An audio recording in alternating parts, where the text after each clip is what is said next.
Hi, it's Megan. I am still playing around with the kind of neutral eyes and the red lips. So, I don't know, it's been a big trend. I feel like as we're heading into fall, end of summer, the big trend has been, and even through summer, the red lip and the neutral eye, or kind of these plum tones. And I'm actually liking both trends. For some reason, I was just into red lips this summer. So, right now, I'm going to talk about the eyes, and then I'm going to do a separate video for the lips. But you don't have to pair these two together, obviously.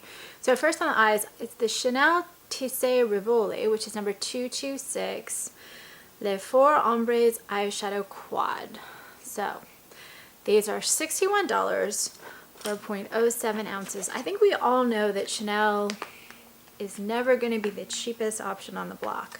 I used to be really into Chanel, and so this is it's a baked formula, and so it weighs less, and they up the price $2. So of course it comes in the black and the black and the black, and then you open it up. It's got, you see my little pristine brushes because I never use them, and then it's got these four shadows. And I think, I don't know, quads work better for me than more. When I get more, I get confused. With quads, I can figure out totally how to make it work.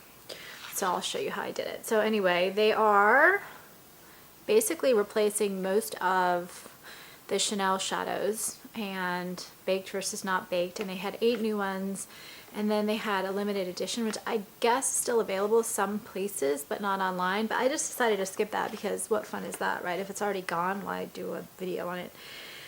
These lasted really well on me. So I'm going to go through the shades. The first one's they don't have names. They just don't. Well, do they? Ombre. No, they don't.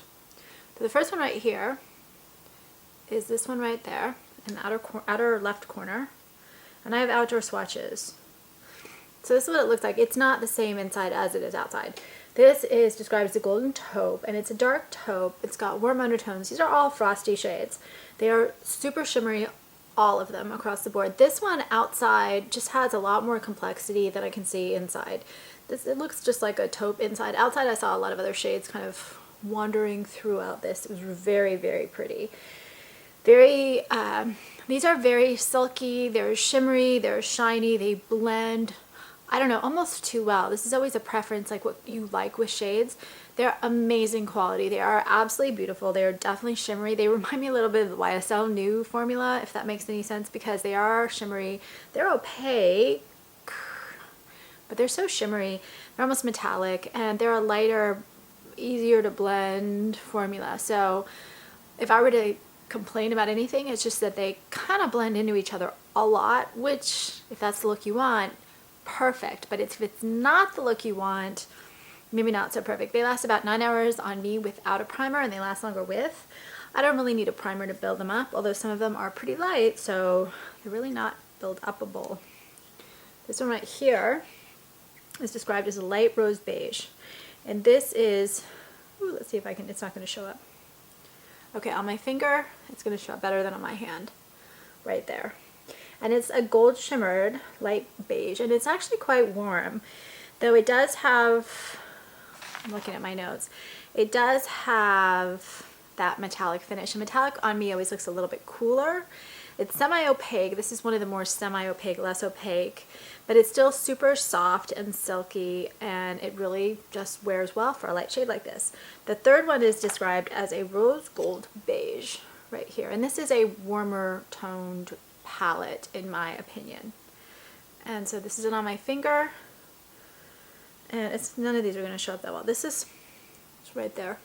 This is a great palette for kind of a natural look if you don't mind shimmer. If you look at it on my eyes, I did the lighter shade up here, the second one we saw. The one we just saw right now, I put in the inner corner. The last one, which we haven't shown, no wait, actually, the first one we showed was right in the outer corner here. And then I have the darker shade under my eyes, lining my eyes a little bit in the crease. You can see how beautiful they look on the eye, but they're definitely not the most dramatic shades ever. So the rose gold beige is basically medium brown, has warm undertones, and again, it's got that pearly, shimmery, metallic sheen. and it lasted beautifully. I mean, these are beautiful as long as you like this type of formula. The last one is described as a red brown. It's a dark brown. It's got warm, very subtle over undertones. I always like the red browns. That's actually why I got this particular quad of the 8, 9, whatever. I just really like the red browns. I think they're super flattering. So that's what it looks like. Again, just a really subtle color. I have that under the eyes. I have it lightly wet and lining the eyes, and then just a tiny bit in the crease. So just really pretty. This one has more of a satin finish. It's a little bit less metallic and shimmery. It is still shimmery, but less shimmery. And it's very richly pigmented. It's very even. It lasts beautifully. They are a very high quality shade. I got no fallout. I got no creasing. I got great wear, given especially that it seems to be a lighter formula on. But if you don't like shimmer, it's not for you. So I ordered one more quad, and we'll see how that one looks. I ordered a more dramatic one next time. But this is more of a perfect, neutral, natural day look, if that's what you're looking for. I really have nothing bad to say about it. That's pretty much it. Okay, I'm going to end the video now. If you have other quads, I'd love to hear. If you have comments on this one, I would love to hear that as well. This actually was a request. Someone said, can you try some of the new Chanel shades? And I really think they perform better than some of the old Chanel shades, honestly. I used to buy a lot of Chanel, and then I just wasn't always impressed at the price point, and now I am. And I also have a novel called Masks, which is about makeup and the masks we wear, and I'm putting that on YouTube chapter by chapter, and I'll put a link to that in the description to this video. Thanks.